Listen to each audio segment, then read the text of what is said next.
네, 안녕하세요. 예스맨입니다. 여러분들의 구독과 좋아요로 이 채널이 유지되고 있습니다. 네, 영상 속도는 1.5배를 추천드리는 바이고요. 네, 이번에도 어떤 소식이 나왔는지 같이 한번 내용을 보도록 하겠습니다. 네, 미국 소식부터 먼저 설명드리고 넘어가도록 하겠는데요. 뉴욕 연은에 따르면 제조업 경기 확장세가 1월 들어 멈췄지만 6개월간 경기 상황에 대해서는 긍정적인 전망을 유지했다라는 설명이 나왔습니다. 1월 달에 엠파이어스 스테이트 제조업 지수가 큰 폭으로 하회했다라고 하지만 이게 뭐 생각보다는 나중에 보았을 때는 잘 버텨줄 것이다라는 내용이 또 담겨져 있었고요. 1월달 주택시장 지수도 별로 좋게 나오지는 못했는데 앞으로 추이는 금리 때문에 좀 더 약세를 보여주지 않겠냐라는 의견이 대다수였습니다. 유럽에 대한 내용을 또 보게 되면 영국의 9월, 11월 실업률 전분기 대비 하락을 보여주었다고 하는데요. 보너스를 포함한 평균 소득이 전년 대비 4.2% 증가했으며 보너스를 제외한 평균 소득은 3.8%나 증가했다라고 합니다.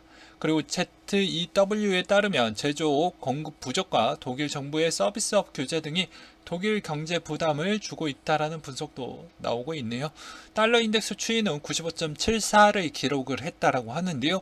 미 국채 10년물 금리가 19년 12월 최고치를 경신한 가운데 증시 급락에 따른 안전자산 선호 심리 강화로 상승 마감을 보여주었다라는 것과 금 가격 추이는 온스당 1812달러 선으로 마감을 보여주었는데요. 미 국채 10년물 금리가 2년 내 최고치를 경신하고 달러와 가치 강세를 시험함에 따라 인플레이션 해지 수요 전제로 온스당 1800달러 선을 유지를 했다라는 것과 유가는 배럴당 85.4달러 선의 마감을 보여주었다고 하는데요. 예멘 반군 후티가 드론을 이용으로 해서 아부다비 국제공항과 석유시설을 공격하면서 원유 생산 차질의 우려를 하면서 생각보다 많은 상승을 또 보여주기도 했습니다. 그 다음으로 코인에 대한 소식을 전달해 드리도록 하겠는데요. 요새 코인 기사가 대부분 기자님들이 이제 하락에 대한 이야기를 뭉텅이로 많이 내놓고 있더라고요. 그래서 5,200만 원 붕괴를 했다라고 해서 댓글 분위기도 별로 좋지는 않습니다. 보게 되면은 뭐 기자가 뭐 보면 하락 배팅을 뭐 했다라는 둥 어쩌다라는 둥 뭐 그런 기사 내용이 생각보다 꽤 많이 나오고 있어요. 그래서 하락에 또 하락 반응을 못 하고 있다라는 그런 내용들이 꽤 많이 나오고 있습니다. 그리고 뭐 주요 외신에 따르면 뭐 여기에서도 보게 되면 아무래도 투자가들이 관심이 새로워질 조짐이 없어서 큰 폭 가격 반등은 좀 어려울 것 같다. 라는 그런 의견도 좀 있었고요. 그리고 또 델타 익스체인지 최고 경영자 CEO도 비트코인 매수 수요 부족으로 인한 시세가 좀 떨어지고 있다. 라는 그런 의견도 나오고 있습니다. 여기에 따른 뭐 댓글의 분위기도 보면 상당히 안 좋다라고 볼 수가 있게 되겠죠. 그 다음으로 FED 이사진 교체 부분의 내용으로 한번 설명을 드리려고 하는데요. 닉네임 엉정님께서 올려주셨던 내용입니다. 교체 이후 인종의 다양성 인사 기준, 인종차별 남녀 갈등, 좌우 대립을 넘어 화합의 장으로 변하고자 교체한다라고 했고요. 교체 변화는 8명 이사 중에 6명이 과반 이상, 부의장이 모두 여성이었고 최초 여성의 FED 이사 플러스 흑인 이사라는 점이 좀 눈에 띄었다고 합니다. 인물 소개로는 왼쪽 첫 번째 여성 레스킨 FED 이사 재무부 부장관 대학 교수 다시 FED 이사로 왔고 기후변화 위기에 적극적이며 전통적인 에너지 기업을 싫어하고 에너지 기업의 철퇴를 가할 것으로 추측이 된다. 그리고 소비자 금융법과 불평등에 대한 관심이 많다라고 합니다. 월가 은행들이 위험자산을 줄여 재무 건전성을 늘 강조를 했다고 하니까 이게 생각보다 딱 느껴지는 게 보이시죠? 예, 금리 부분에 대해서 그리고 부채 부분에 대해서 생각보다 그렇다. 그리고 위험자산 부분은 코인에도 해당이 되겠죠. 그 다음으로 중한 여성의 리사쿠 흑인 인권운동가 출신 집안이었고요.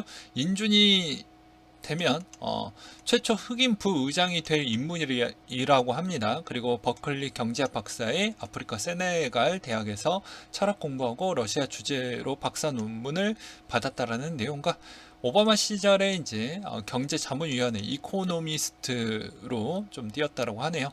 그 다음으로 남성 제퍼슨이 노동시장 빈곤 문제에 관심이 많고 불평등의 문제만 연구를 해왔던 사람이라고 합니다.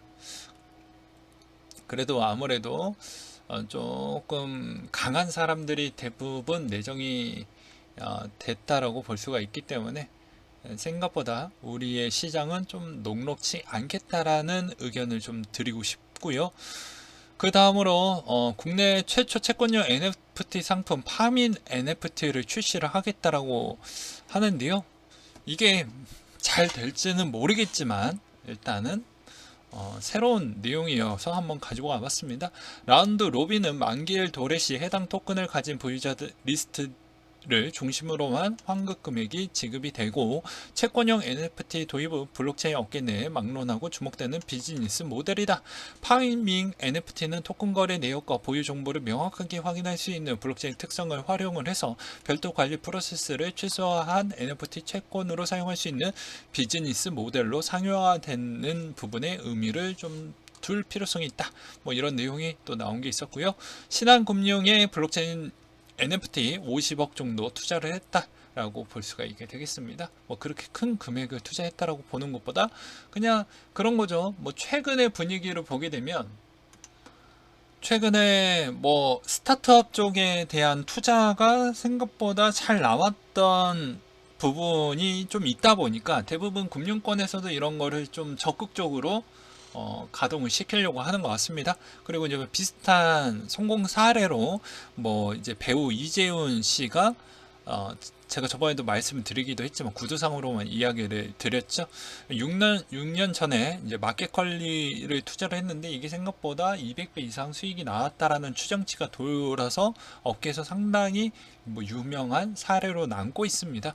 그러다 보니까 신한 쪽도 아무래도 블록체인이 핫하고 그쪽에서도 좀 많이 일찍 투자했던 곳이 생각보다 좀 재밌었고, 그리고 또 우리와 좀 비슷한 부분을 볼 필요성이 있는 것 중에 하나는 해당 업비트 즉 두나무 부분에 따른 지분도 미리 투자를 했으면 우리는 좀 더 재밌게 좀 더욱더 손쉽게 투자의 베팅을 더욱더 가속화 시켰을 수도 있겠죠.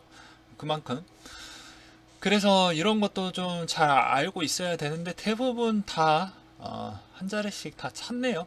네, 그래서 여러분들도 뭐 좀 괜찮은 부분이 있으면 이렇게 적극적으로 투자에 임하셔도 괜찮은데 이런 스타트업 투자나 이런 쪽이 아직 발판이 좀 안 됐던 그런 것은 거의 그냥 엔젤 투자자 마인드로 접근을 하셔야 됩니다. 이 돈은 그냥 내가 없어도 되는 돈, 있어도 되는 돈을 여기다가 투자하는 그런 건 아닌 거예요.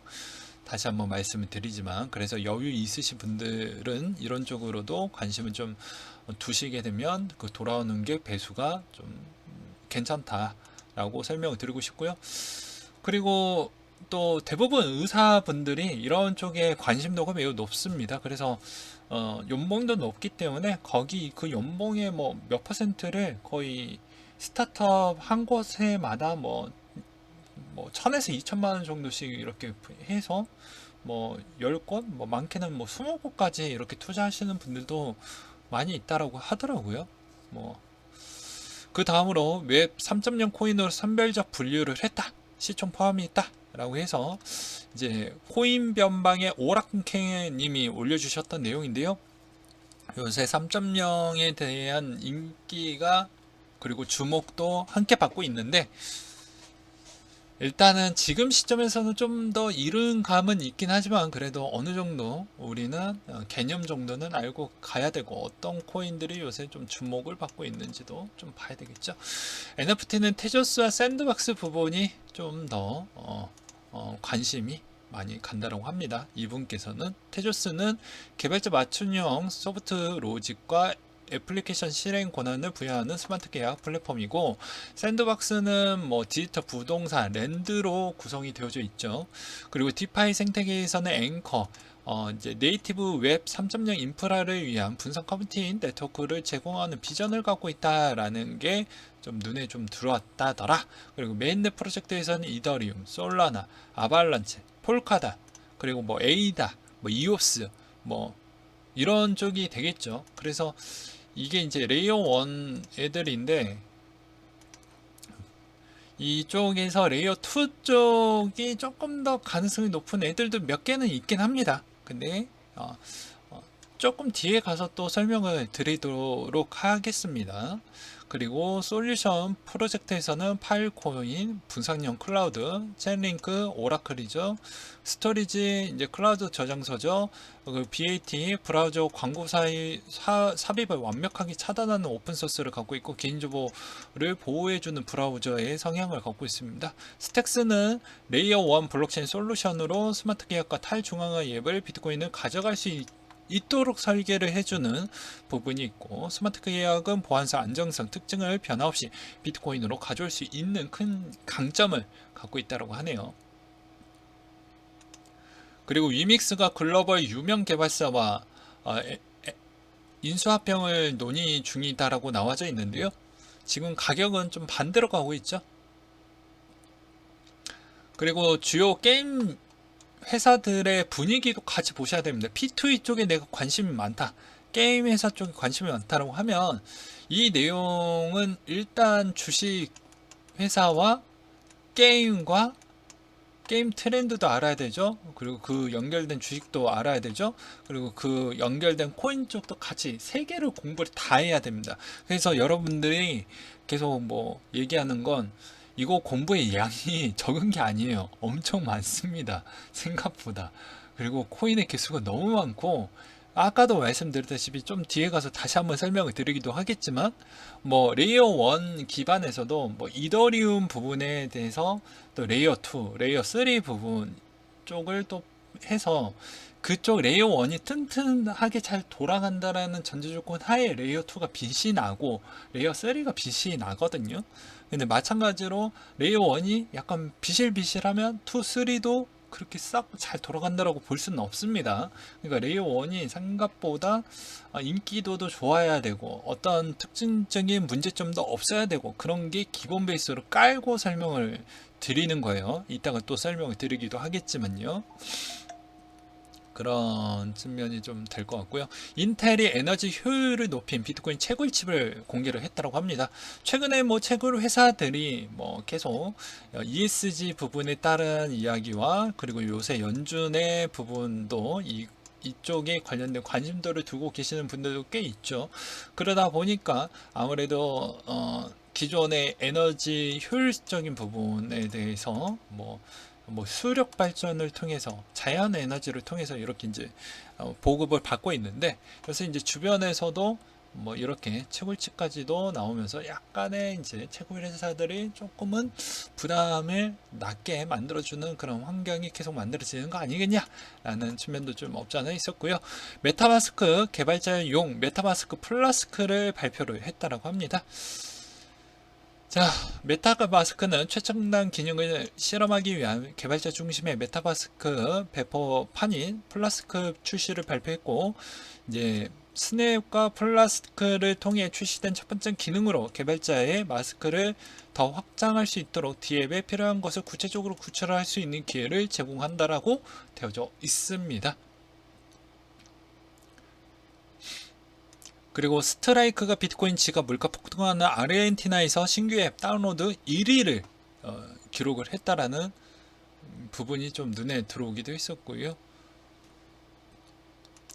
그리고 전국민 코인 판매와, 그리고 반대쪽에서는 뭐 5천만 원까지 가상자산 세금 면제를 추진을 해주겠다라고 해서 요새 정치권에서 많이 이야기가 나오고 있습니다. 아무래도 이제 뭐 몇 달 안 남았죠, 선거가. 그래서 뭐 대선 후보들이 뭐 이런 이야기를 해주는 건 저는 감사하게 생각을 하지만, 우리가 원하는 방향으로 제발 좀 추진을 해줬으면 좋겠습니다. 항상 제가 적절한 예시일지는 모르겠지만 저는 정치인들을 잘 믿지는 않습니다. 왜 그러냐면, 자, 부동산을 좀 잡아주세요. 근데 네, 잡아주겠습니다 라고 했는데, 우리와 생각과 조금 다른 방향으로 잡는 방향을 보고, 그렇게 하죠. 그래서 순수한 의도로 접근하는 것인지 아니면 정말 우리와 또 다른 생각으로 그냥 표심으로 움직이는 것인지 좀 봐야 될 필요성이 있을 것 같습니다. 그리고 이탈리아 미등록 금융업체 웹사이트 5곳을 좀 폐쇄를 했다라는 부분이 좀 있었고요. 가장 눈에 들어왔던 게 마이크로소프트가 블리자드 82조 원을 인수했다라는 부분이 있었는데요. 요약해서 제가 설명을 좀 드리도록 하겠습니다. 자, 일단은 마이크로소프트사가 왜 이 회사를 샀던 배경을 보게 되면요. 기존에 이제 뭐 엑스박스 부분을 갖고 있었죠. 그래서 이쪽에 따른 뭐 확장을 하기 위한 부분이지 않았냐라는 측면이 있었고요. 지난해 3월에는 뭐 둠, 폴아웃 등 게임 IP를 보유한 제니맥스 미디어를 또 인수했던 부분이 있었기 때문에 좀 다채롭게 좀 생태계 확장을 하기 위함이었다라고 그렇게 되어져 있었어요. 하지만 한편으로 뭐 마이크로소프트 CEO의 그런 언급 같은 걸 보게 되면 알 수가 있는데, 일단 메타버스 쪽에 상당한 관심도가 매우 높습니다. 그러면 일단 1차적으로 게임이 그런 세계관에 일단 밀접한 관계도가 높죠. 그래서 이쪽을 좀 키워보려고 하는 측면이 매우 높다. 그리고 진실되고 있다. 그리고 하나 더는 이 블리자드 CEO가 그대로 유임된다라고 합니다. 그렇다라는 것은 이제 별개의 경영의 터치를 그렇게 많이 하지 않겠다라는 측면도 없지 않아 있겠죠. 그리고 또 마이크로소프트사가 기존에 원래는 틱톡을 인수를 하려고 남겨놨던 돈이었는데 그러지 않고 오히려 또 돈을 그대로 내버려 두면 아무래도 약간의 또 여러 가지 또 뭐 세금적인 측면의 그런 뭐 여러 가지 문제점 때문에 그랬던 것 같습니다. 또 보이는 또 시선도 있겠죠. 그래서 그 돈의 여유로 뭐 이렇게 뭐 구입을 했다더라. 그래서 앞으로에 대한 이런 쪽은 코인하고도 상당히 뭐 좋은 현상으로 그려질 것 같다라고 생각이 듭니다. 왜냐하면 메타버스 속도가 빨라진다는 건 우리한테는 적극적으로 코인이 사용될 수 있는 가능성이 더 확장성이 커진다라고 볼 수가 있기 때문에 전 나쁘다라고 보진 않고 있거든요. 그래서 그렇게 좀 보았고요. 이라크 터키 송유관 폭발로 파손 유가 압박이 가중이 된다라고 해서 이게 결코 우리한테 좋은 시점은 아닐 것으로 보여집니다. 왜냐면 인플레를 약간 좀 더 힘을 실어주는 배경인데 이게 오히려 금리 부분을 좀 더 강하게 만들어주는 거 아니겠냐라는 또 생각도 들기도 했었고요. 그 다음에 좀 이슈였던 게 카카오뱅크 쪽이나 카카오 쪽에서 좀 그런 내용들이 많이 나오고 있죠. 뭐 스톡 옵션 부분에 따른 행사를 많이 하고 있고 뭐 개선을 하고 했지만 이번에도 똑같이 야 나는 일단 벌써 할래. 근데 이것으로 알 수 있는 게 이분들 보고 눈살이 찌푸리는 것보다 우리는 항상 대응의 영역으로 볼 필요성이 있습니다. 기분은 나쁜 건 둘째 치고요. 일단 이랬다라는 것은 지금의 모든 형태에서 금리 인상에 따른 위기로 이분들도 눈치 빠르게 좀 파는 거 아니겠냐. 그러니까 지금이 약간의 고점이지 않겠냐라는 그런 의견들을 주고 있는 것이겠죠. 그래서 최근에 카카오가 시총이 매우 높고 셀트리온도 시총이 높다 보니까 아무래도 당연히 전체 코스피 지수도 좀 내려가는 형태였다라고 볼 수 있습니다. 코스닥도 마찬가지로 셀트리온 헬스케어 부분으로 좀 많은 하락을 보여주었기 때문에 지수가 같이 좀 늘렸다 뭐 이렇게 볼 수가 있겠죠. 반면에 코스닥이 이제 뭐 위메이드나 뭐 이런 쪽이 요새 많이 치고 올라왔기 때문에 전반적으로 시총의 게임 회사 분포도가 좀 높다 보니까 오히려 이제 게임 회사의 실적이 별로 좋지 않거나 또 그런 쪽으로 또 봤을 때는 또 코인하고 또 미치는 영향성 관계도 우리는 같이 볼 필요성이 또 있겠죠. 그 다음에 아르헨티나 물가가 비상대책에도 작년 상승률이 50%가 넘었다고 합니다. 뭐 계속 말씀을 드리기도 하지만 이번 금리 인상으로 인해서 주변 국가들은 더 힘들어질 겁니다. 네, 코로나도 아직 극복도 못했고 그냥 오로지 그냥 주변 선진국들 빼놓고는 거의 극복 못했던 나라들이 꽤 많으니까요. 백신이 필요하는데 백신이 없으니까.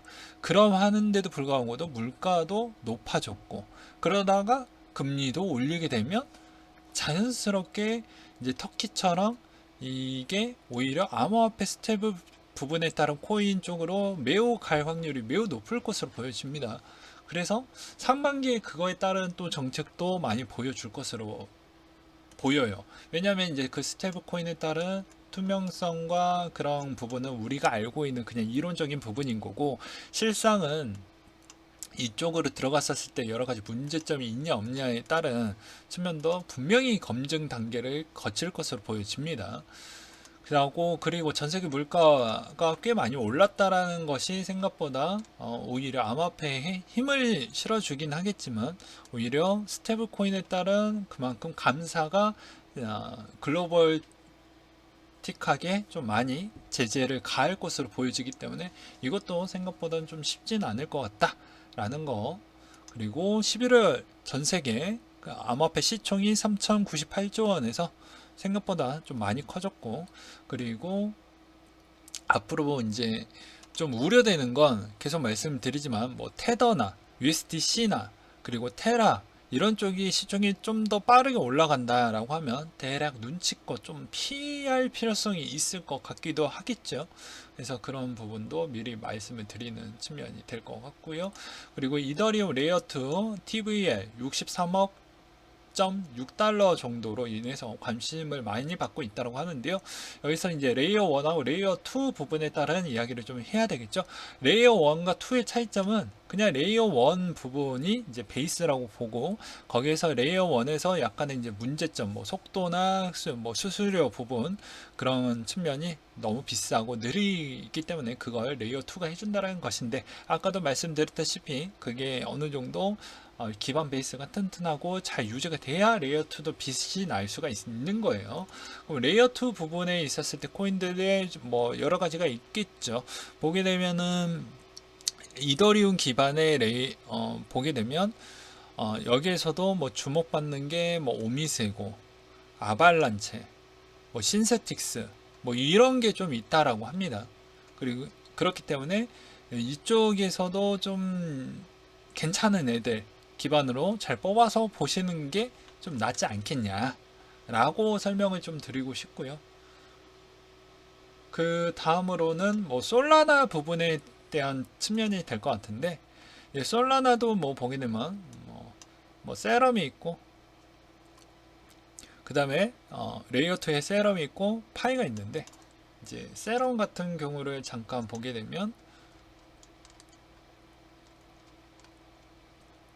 탈중앙화 거래소 느린 속도와 비싼 네트워크 비용 문제 해결하는 프로젝트를 갖고 있다고 되어져 있죠. 그래서 솔라나가 잘 돼야 세럼도 같이 잘 되는 부분이 될 것 같습니다. 그래서 간단하게 한 요 정도를 좀 보긴 했는데, 여러분들은 제가 말씀드리고 싶은 건 레이어 2에서도 이제 우리가 알고 있는 가장 안전빵은 뭐 이더 기반 거 레이어 2를 일단은 관심 있게 좀 보자. 왜냐하면 레이어 1, 2, 3 이렇게 올라가려고 한다고 하면 당연히 어떻게 생각을 해야 될까요? 당연히 레이어 2 부분이 확장성을 해주는 것이기 때문에, 세계관의 어떻게 보면 확장성 좀 도와주는 역할이기 때문에 그게 좀 커져야 레이어 3가 잘 돌아가겠죠. 그렇기 때문에 지금의 어느 정도 그 다음 또 그 다음 성수기나 그 다음 시점으로 좀 더 가게 되면 이런 쪽이 좀 더 빛을 좀 발하지 않겠냐. 그래서 여러분들이 생각하는 레이어 2의 코인의 관심도를 잘 공부를 해보신 다음에 거기에서도 약간의 승부 기질로 나는 이것을 좀 더 공부를 많이 했으니 여기에서 좀 배팅을 좀 더 키우는 전략으로 가시도 괜찮겠지만, 여전히 그 위험은 따라져 있다라는 것을 알고 계셨으면 좋겠습니다. 그래서 대부분은 뭐 기존에 아까 기존으로 다시 돌아가서 보게 되면 뭐 에코시스템도 여러 가지가 많이 있죠. 그러니까 여기에서도 어떤 코인들이 먼저 가고 뭐 먼저 좀 덜 가고 뭐 그런 것도 있고 아예 못 가는 것도 있겠지만, 레이어 1에서도 빛나는 그런 코인들이 좀 있어야 그나마 레이어 2가 좀 괜찮게 볼 수가 있다라고 저는 설명을 좀 드리고 싶습니다. 네. 그래서 뭐 보게 되면은 좀 안타깝지만 이오스 같은 경우도 조금은 아쉽다라고 볼 수가 있겠죠. 그래서 기반이 좀 튼튼해야 괜찮다. 그렇지 않으면 너무 무리하게 투자하는 건 좀 바람직하지 않을 수도 있겠죠. 그래서 그런 측면으로 좀 설명을 드리고 싶고요. 대략적으로 이제 나중에 좀 시간이 나면 요런 플랫폼 부분에 대해서는 필수적으로 좀 갈 것 같으니 요런 걸 또 따로 빼가지고 또 설명을 드리도록 하겠습니다. 저는 개인적으로는 뭐 보게 되면 아무래도 오미세고 부분은 전 나쁘지 않게 보고 있습니다.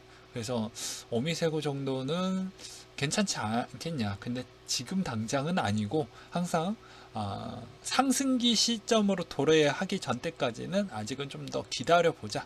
그리고 마지막으로 전고 대비 69,000선 대비해서 지금 거의 4만까지 내려가고 있죠.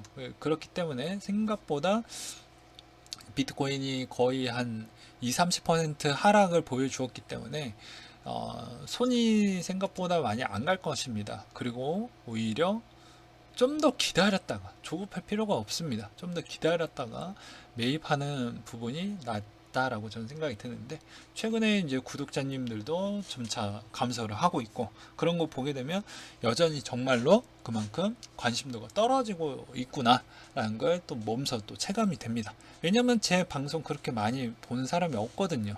예, 솔직히 얘기를 하면 조회수도 잘 안 나오고 그건 맞는 얘기니까 물론 제 내용이 재미도 없고 그리고 영상 내용도 매우 길고 원래는 10분 15분씩 해줘야 되는데 뭐 저의 약간 좀 개인적인 사정으로 인해서 많은 걸 좀 담다 보니까 뭐 그렇게 되는 부분도 없지 않아 있는 것 같습니다.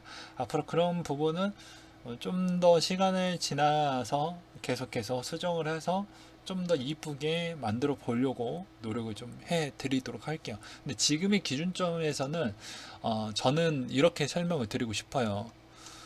첫 번째로는 코인의 전략은 기존과 똑같다. 그냥 일단은 비트코인과 이더리움에 대한 생각만 일단 가져보자. 그리고 두 번째로는 앞으로 상승기 때도 무엇이 갈 것 같다라는 걸 머릿속에 이미 들어가져 있어야 됩니다. 내가 어떠한 공략을 할 거고 전략을 할 것인지 그러면 그 안에 나는 어떤 쪽에 집중을 할 거냐 이거에 일단은 관점을 두어야 될 거잖아요. 일단 NFT는 정립이 안 됐기 때문에 저는 제 머릿속에는 그게 일단 없어요. 그러면 레이어 2 쪽에 일단 집중을 해서 레이어 2 기반에 있는 코인들 위주로 일단은 뽑아서 좀 볼 필요성이 있을 것 같습니다.